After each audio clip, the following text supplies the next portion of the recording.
ఇవాళ కొన్ని పత్రికలలో రాస్తున్నారు రేషన్ కార్డుల విధానాన్ని ఉపసంహరించుకున్నారని. ఈ పత్రికలకు మరి ఎవరు చెప్తారో నాకైతే తెలీదు, కానీ వాళ్ళకి రేషన్ కార్డుకి ఈరోజు ప్రవేశపెడుతున్న ఫ్యామిలీ డిజిటల్ కార్డుకి తేడా తెలియకపోవడం దురదృష్టకరం. ఇంతకుముందు పేపర్ల మీద మాన్యువల్లో కార్డులు ఇచ్చేవాళ్ళు. Ration card separate, Aarogyasri card separate, లేదా అదేవిధంగా రైతు బీమా, లేకపోతే రైతు బంధు, షాదీ ముబారక్, కళ్యాణ లక్ష్మి, ఆసరా పెన్షన్, ఇట్లా ఏది చెప్పినా, అదేవిధంగా అసంఘటిత కార్మికులకు హెల్త్ ప్రొఫైల్కు సంబంధించిన విధానాలు ఎక్కడికక్కడ ఏ డిపార్ట్మెంట్ ఆ డిపార్ట్మెంట్ దాదాపుగా 30 శాఖలు 30 రకాల సమాచారాన్ని సేకరించి ఎవరికి వాళ్ళ దగ్గర నిక్షిప్తం చేసుకోవడం వల్ల అసలు కుటుంబ సభ్యులు ఎవరు, ఆ కుటుంబంలో రేషన్ కార్డ్ అర్హత ఉన్న వాళ్ళు ఎవరు, పెన్షన్కి అర్హత ఉన్న వాళ్ళు ఎవరు, రైతు బీమాకి అర్హత ఉన్న వాళ్ళు ఎవరు, రైతు బంధుకు అర్హత ఉన్న వాళ్ళు ఎవరు, ఫీజు రియంబర్స్మెంట్కి అర్హత ఉన్న వాళ్ళు ఎవరు, ఇందిరమ్మ ఇల్లుకు అర్హత ఉన్న వాళ్ళు ఎవరు, ఈ విధంగా చెప్పుకుంటూ వెళ్తే 200 యూనిట్లు ఉచిత కరెంటుకు అర్హత ఉన్న వాళ్ళు ఎవరు, ఆర్టీసీ బస్సులో మహిళల ఉచిత ప్రయాణానికి ఎవరు అర్హులు, అదేవిధంగా 500 రూపాయలకు సిలిండర్ ఇవ్వడానికి ఎవరు అర్హులు, ఇట్లా ఎక్కడికక్కడ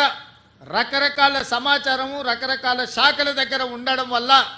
మెరుగైన విధానంతో పరిపాలన సాగించడానికి, ప్రజలకు మెరుగైన సేవలు అందించడానికి వస్తున్న ఇబ్బందులన్నిటిని కూడా రాష్ట్ర ప్రభుత్వం ఒక అంచనాకు వచ్చింది. అందుకే ఈరోజు రాష్ట్ర ప్రభుత్వం 30 శాఖల దగ్గర ఉన్న సమాచారాన్ని అంతా ఒక్క ఫ్యామిలీ డిజిటల్ కార్డుకి ఒక్క క్లిక్,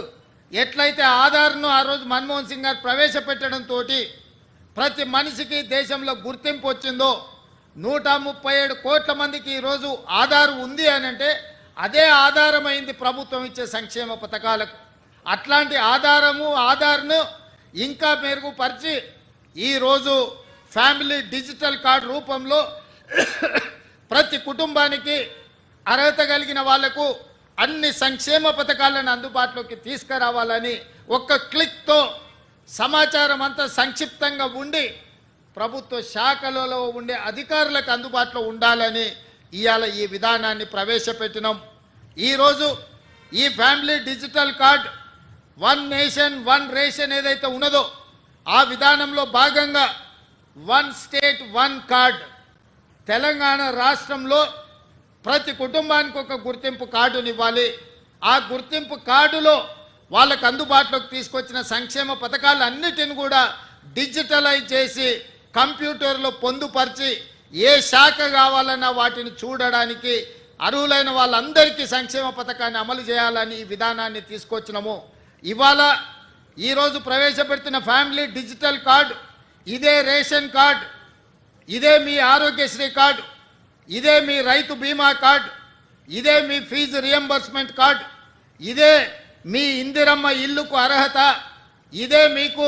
కళ్యాణ లక్ష్మిని పొందడానికి అర్హత వస్తుంది. ప్రతి సంక్షేమ పథకం 200 యూనిట్లు ఉచిత కరెంటు కావచ్చు, ఆర్టీసీ బస్సు ఉచిత ప్రయాణం కావచ్చు, ఈ రకంగా రాష్ట్ర ప్రభుత్వం అమలు చేస్తున్న ప్రతి సంక్షేమ పథకాలను ఇందులోకి తీసుకొచ్చి అన్ని రకాలుగా మీ కుటుంబాలకు ఈ కార్డు ఒక రక్షణ కవచం కల్పించడానికే ఈ ఫ్యామిలీ డిజిటల్ కార్డుని రాష్ట్ర ప్రభుత్వం తీసుకొచ్చింది. ఇదే కాదు, ఈరోజు చాలామంది నన్ను కలుస్తున్నారు, అయ్యా మా పిల్లగాడికి పెళ్ళి అయింది, మా ఇంటికి కోడలు వచ్చింది,